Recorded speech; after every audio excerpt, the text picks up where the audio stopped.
Well, everything is starting to melt and making a mess. But I thought I'd show you the where we're at with our wood from before winter started. So this whole thing was full of wood. So it's all empty now. And then we have this little one over here, much smaller one here, that has like a little bit of wood left in it. The rock is getting all washed out from the snow and the water already. And I guess there's a nice water channel running underneath the snowbank and down the rock over there. It's gonna get messy rather fast. What's going on? It's pretty warm out. It's supposed to be warm for the entire week, but it's also supposed to rain the whole week. So the melt is upon us. Let me flip this around real quick. Alright, so underneath this snow pile, as you can see peeking up the top right there, is that big pile of wood that we had. We covered it with a tarp. So it could be like mostly okay during the winter. But we were not super thinking about the melt, because like over here you can see some water. Some of the water is flowing through underneath into this, going into that pipe. But if we go to the other side,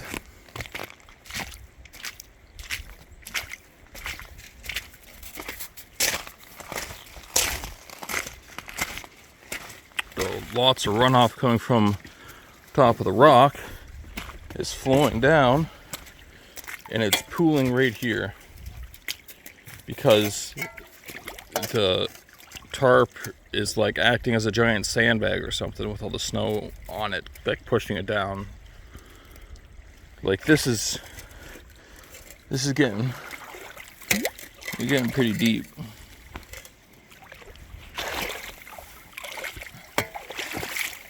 And why this is a problem is because if you look at the driveway here, you can see the water's kind of like flowing from this way over into the driveway. If you could see the ripples, and it's flowing, like this part of the driveway is flooded currently, and it's flowing down here and down the other hill there down towards the water. But the problem is it's gonna be making a bunch of like ruts and stuff that we're gonna have to fix, and I'd rather just not have to fix them. So we're gonna try to unbury the first part of that tarp there to see if we can't just get all of the water flowing over there down to the pipe, which runs underneath and comes out the far side of the garage.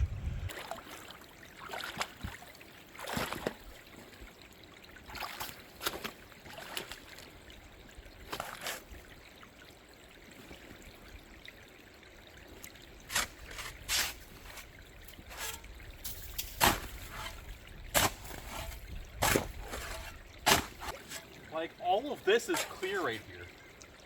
So like at one singular point in this, there's something blocking the flow. It's not like one point, which is causing all this problem. We're getting close to the root of the issue, I can tell.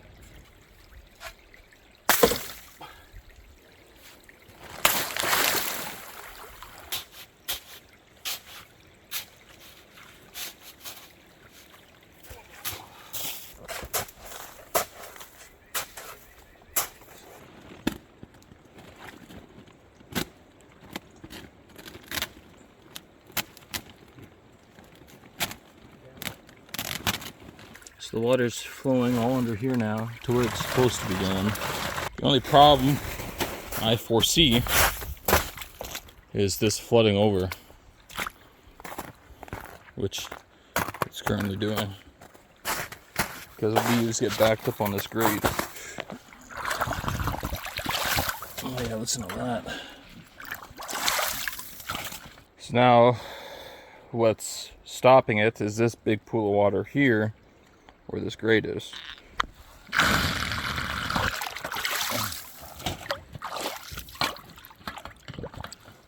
So now we have our trench coming from over there. The water's a lot less built up. We'll probably have to like unblock some of this stuff when it like drains more, but right now it's just flowing. Because the last thing we want is for that actual pipe to get plugged. Oh my gosh, yeah, if that gets plugged. That would be horrendous. It's all over. Because now the little bit of water that was in the driveway is now slowly draining out because there's not really any new water coming in to refill it. So that's that problem solved. And that pipe just goes straight out into the lake from all the way up top. There's water bubbling up through the grass.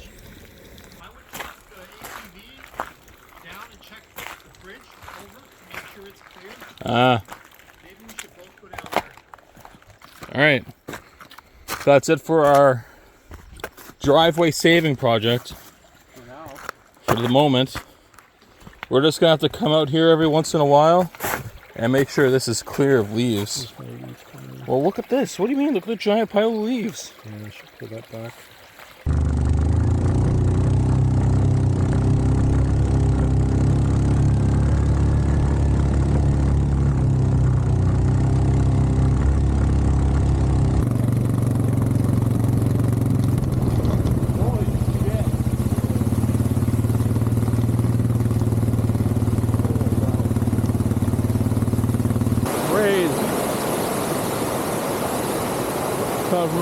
Coming from up there, down in.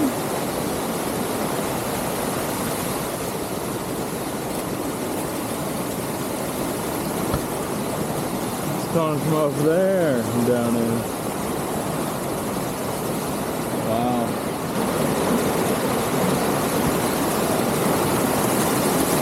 It's almost at the top of the culvert. My uncle said that up top there's like a dam that can collect all of the water, and if it breaks, which it has before, it washes out that bridge. It looks like it's just a normal stream coming down. So it doesn't look like it's blocked by a dam or anything up there. All right, so after a little bit, we went out to the bridge just to make sure everything's okay. But the water has dropped quite a decent chunk here. I think the only thing keeping it up in this little spot here is a couple logs. So I'm just going to push out of the way. And some leaves, which I'm also going to push out of the way in a second. And then that'll let it flow really nice all the way down. But it's all good now, and it's not running down the driveway anymore, which is nice. All right, how's it going? Someone in a short video that I put out about my camping trip asked me what I was using to start the fire, like what that little tube thing was. So I have my fire kit here. It's the same one. But these are, they're called the Blackbeard fire plugs. They're apparently really good, but I haven't tested them a whole lot, so I thought maybe I'll do a little bit of testing right now. Yeah.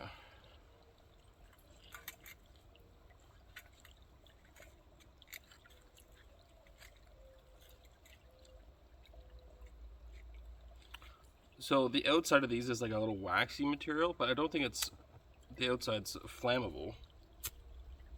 This needs to be turned down.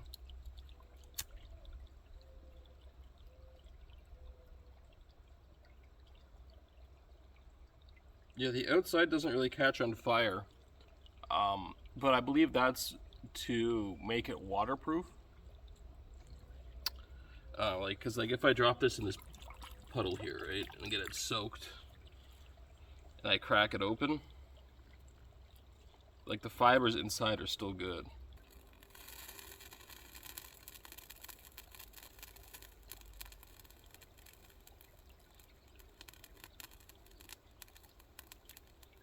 Oh yeah, it's on fire.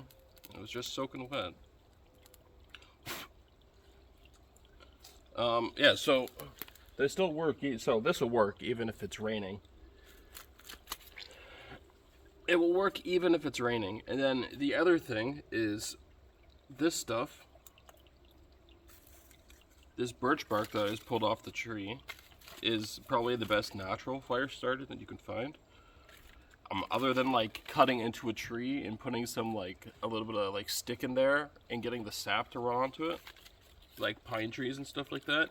But like if you soak birch bark,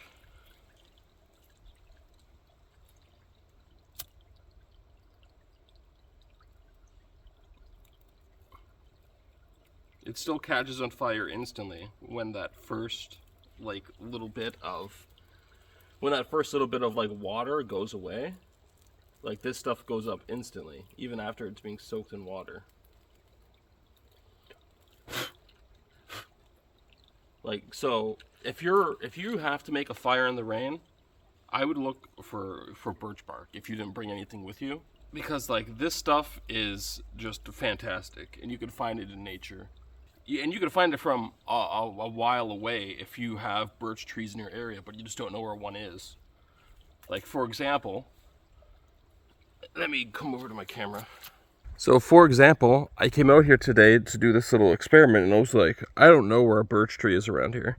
So all I did is I looked up, right? And I was like, let me see if I can see a white tree, right? Right there, a white tree. Directly behind it, white tree. Right over there, another white tree. That's birch. Those are small birches, but like, that's how easy it is to find them. So this here, this is a birch tree. And this is like the best natural fire starter that you can get. It works in pretty much everything, I'll show you. But like, there's like yellow and white birch, but they're both pretty much the same. They burn just as well. Like, you can just like rip this right off the tree. It's easier right now when there's no, when there's not like a ton of leaves on the trees, but in general, that's how you find them. It's pretty easy to find them. And all you have to do is go rip it off like I showed you, and just throw that in your little tinder pile, and it'll go up even if it's soaking wet. Another thing is, it's been raining for like 3 days, so all the sticks and stuff on the ground are going to be like soaked through, even if they look dry. Like if you see inside of there, it's like, you can tell it's wet by the color of it. It's not like dry, it didn't crack properly. So what you need to do is come up to a tree and find some branches that are higher up and snap nice and easy. Like the outside of this feels wet, but the water will not have penetrated inside of it. Like that one right there, it's even higher up, looks like it'll be even better, but I can't really reach that from where I am. Like, look at this. Just snaps super easy. Like, this is great tinder, even though the ground's soaking wet. Let's walk over to another tree. These don't really have little branches. Like this right here, this is not good. If I go to do this, look how flexible it is. This is green wood. This is not dry wood. Don't waste your time trying to get this, right? Because if it doesn't want to snap like right away, it's not going to burn well. At least when you're starting to get your fire going, that's not what you want to use. It's nice and wet. Because it's coming from a live tree. A green tree is just like, it's alive. So it's all like wet with the nutrients inside. Like this here, this is okay. I'd pick something further up though. Like that. Yeah, that snaps nice. But it's holding on, so it's still wet.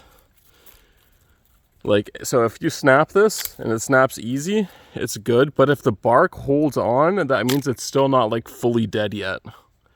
So there's still some water inside of it. So you just have to, like, while you're walking to a campsite, let me turn this. While you're walking to your campsite, I would be filling my pockets as you go. Like, look for birch trees as you're walking, like throughout the day when it's still like nice and light out. Look for birch trees. Look for dead branches high up in trees and just snap them off and just throw it all in your pockets. Or if you bring like a little, like a Ziploc bag with you, that'll work too. It just makes your life easier, and it takes no time to do it if you do it while you're walking. Like, you don't even have to go to your way. I'm sure you'll find a bunch of stuff just walking through the forest. So I normally split these in half to use them, these fire things. So what I'm gonna try here,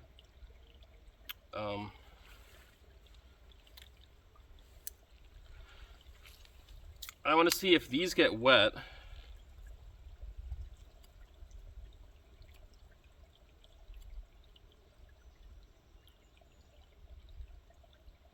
Just kind of want to open this up more so I can get at the fibers. There we go. So this one is cut open, and I'm gonna try to soak it and see if it'll still light.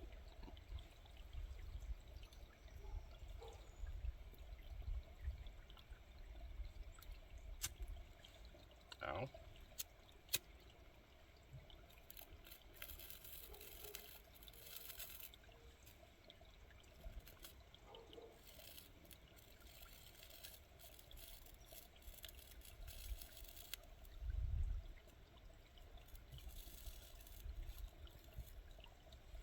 The answer is no, at least not easily. Yeah. So if you break them in half, make sure to keep them dry, or else you're not getting a fire going. I'll just like leave it out in the sun for a while and see if it'll dry out. And then I'll hopefully use that next time. Thanks for watching.